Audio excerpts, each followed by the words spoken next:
Madam నాకు govt ఉందని చెప్పారు కదా, ఓసారి ఎలాంటి ఫుడ్స్ తీసుకోవాలో చెప్పాలి. ఓకే, ఈ వీడియోలో గౌట్ పేషెంట్స్ ఎటువంటి ఫుడ్స్ తీసుకోవాలో మాట్లాడుకుందాం. ఫస్ట్ హైడ్రేషన్ అంటే ఎక్కువ వాటర్ తాగాలి. అట్లీస్ట్ రోజులో 2.5 to 3 లీటర్స్ వాటర్ తీసుకోవాలి. అలాగనే యాంటీ ఇన్ఫ్లమేటరీ డైట్, ఇందులో భాగంగా పసుపు, అల్లం, అలానే ఎక్కువ వైటమిన్ సి ఉండే ఫ్రూట్స్, ఆమ్ల, ఉసిరి, ఆరెంజెస్, బత్తాయ, నారింజ, చెర్రీస్ ఇవన్నీ ఎక్కువగా తీసుకోవాలి. అండ్ ఒమేగా 3 ఎక్కువగా ఉండే flax seeds, walnuts, chia seeds ఇవి కూడా ఎక్కువగా తీసుకోవాలి. అన్ని రకాల ఫ్రూట్స్, వెజిటేబుల్స్ తీసుకోవచ్చు.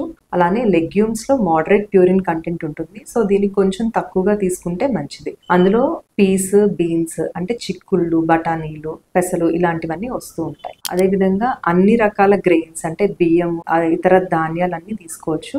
అన్ని రకాల ప్లాంట్ బేస్డ్ ఆయిల్స్ వాడవచ్చు. మీ ఫ్రెండ్స్ అండ్ ఫ్యామిలీ మెంబర్స్ ఎవరైనా గౌట్ తో సఫర్ అవుతుంటే ఈ వీడియోను కంపల్సరీగా షేర్ చేయండి. Thank you.